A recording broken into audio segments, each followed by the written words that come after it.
सब ये तो कहते हैं कि ट्रेडिंग में 90% साइकोलॉजी और बस 10% ही सेटअप काम आता है, लेकिन कोई ये नहीं बताता कि एक्चुअली में साइकोलॉजी होता क्या है और ऐसा हमें क्या करना होगा जिससे हम भी एक प्रॉफिटेबल ट्रेडर बन पाए।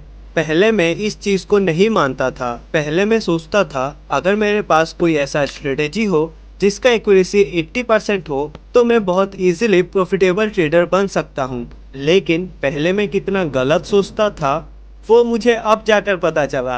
एक्चुअली में एक प्रॉफिटेबल ट्रेडर बनने के लिए कोई हाई एक्यूरेसी सेटअप नहीं चाहिए। काश कोई ये बात मुझे पहले बता दिया होता। मैं पिछले 2.5 साल से ऑप्शन ट्रेडिंग कर रहा हूँ और मैंने पिछले महीने स्टॉप लॉस हंटिंग स्ट्रेटेजी के मदद से 80,000 का प्रॉफिट किया था। लेकिन प्रॉफिटेबल होने के बाद जाकर पता चला कि ट्रेडिंग में साइकोलॉजी कितना बड़ा रोल प्ले करता है। इस पूरे वीडियो में मैं आपको इन दो चीजों के बारे में बताने वाला हूँ और अगर आप इन दो चीजों को अपने ट्रेडिंग स्टाइल में इम्प्लीमेंट करते हो तो आपको अपने साइकोलॉजी में ड्रास्टिक चेंज देखने को मिलेगा। ये मेरा गारंटी है।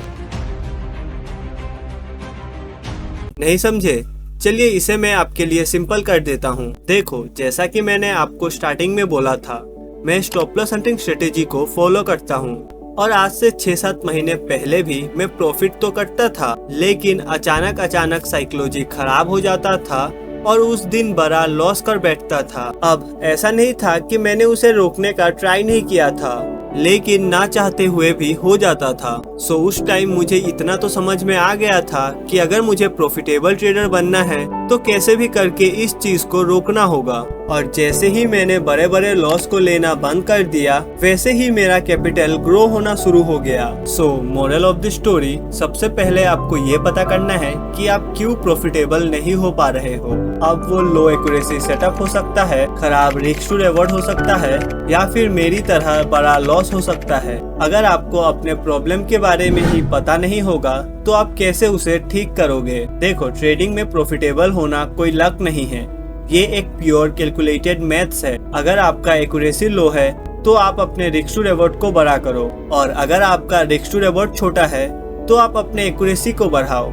जैसा कि मैंने आपको स्टार्टिंग में बोला था, मैं 1:1 रिस्क टू रिवॉर्ड पे काम करता हूँ। लेकिन जब मैंने एक दिन अपने प्रीवियस मंथ के मिस्टेक को एनालाइज करने बैठा तो मुझे एक बहुत इम्पोर्टेंट चीज पता चला। जैसा कि मैं 50 पॉइंट्स का एसएल और 50 पॉइंट्स का प्रॉफिट टारगेट लेता हूँ और अगले महीने मुझे 21 दिन में से 11 दिन प्रॉफिट हुआ था और 10 दिन लॉस, यानी कि ऑलमोस्ट 50% का एक्यूरेसी था। लेकिन जब मैंने प्रीवियस मंथ के चार्ट को एनालाइज किया तब जाकर पता चला कि मेरे ट्रेड में एंट्री लेने के बाद मार्केट 75 पॉइंट तक मूव करता है, लेकिन मैं 50 पॉइंट मिलते ही अपने प्रॉफिट को बुक कर लेता था।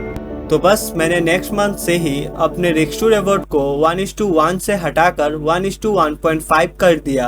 अब लेट सपोज हम मान लेते हैं हमारा नेक्स्ट मंथ भी एक्यूरेसी 50% रहा, तब पर भी थोड़ा सा रिस्क टू रिवॉर्ड चेंज करने के कारण हमें 250 पॉइंट का एक्स्ट्रा प्रॉफिट हुआ। अब हालांकि एक महीने में 250 पॉइंट सुनने में कम लग रहा होगा, लेकिन अगर हम इसी 250 पॉइंट्स को 300 क्वांटिटी से इंटू करें तो वो 75,000 होता है। And I hope 75,000 is not a small amount for you. और आप में से मैक्सिमम लोगों का तो प्रॉफिट नहीं होगा 70,000 महीने का।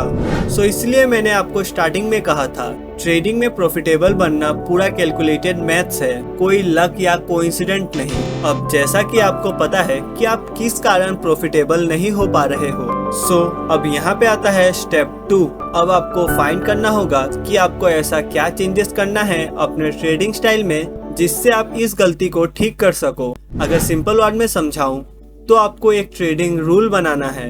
अब मुझे पता है कि आप इससे पहले भी खुद का ट्रेडिंग रूल बनाए थे लेकिन उसे फॉलो नहीं कर पाए, पर इस बार ऐसा नहीं होगा क्योंकि पहले मैं भी आपके तरह रूल को ब्रेक कर देता था, पर फिर मैंने इसे कैसे फिक्स किया उसे सुनने के बाद मेरा गारंटी है कि आप भी अपने रूल को ब्रेक नहीं करोगे। देखो, अगर मैं चाहूँ तो आपको कुछ भी ब्ला ब्ला कह सकता हूँ, लाइक तुम डिसिप्लिन ट्रेडर बुक पढ़ लो या कुछ भी कह के भाग सकता हूँ, लेकिन सच तो ये है कि ऐसा कुछ भी नहीं है जिसे सुनकर या फॉलो करके आप एक दिन में ही डिसिप्लिन में आ जाओगे। ये एक ह्यूमन नेचर है और आप इसे एक बार में ठीक नहीं कर सकते। डिसिप्लिन ब्रेक होगा, फिर कर से रिस्टार्ट करो, फिर ब्रेक होगा, फिर रिस्टार्ट करो। ये फेज हर ट्रेडर के लाइफ में आता है और 90% लोग यहीं पे गिव अप कर देते हैं। अब आपको डिसाइड करना है कि आपको इन 90% में आना है या बाकी 10% में। Now choice is yours.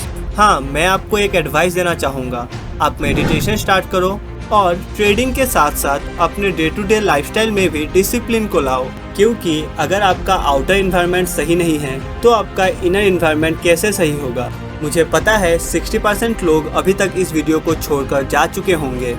सो ये बोनस टिप आपके लिए है। देखो, कंपटीशन बोलकर कुछ भी नहीं है। आजकल लोग रील स्क्रॉल करने में इतना बिजी है, आप बस 2-3 साल डिसिप्लिन में रहकर देखो, आपको खुद पता चल जाएगा। बाकी वीडियो पसंद आया हो तो इस चैनल को सब्सक्राइब कर देना और वीडियो को लाइक कर देना। शेयर तो करोगे नहीं, इसलिए बोल भी नहीं रहा। बाकी thank you guys, thank you for watching.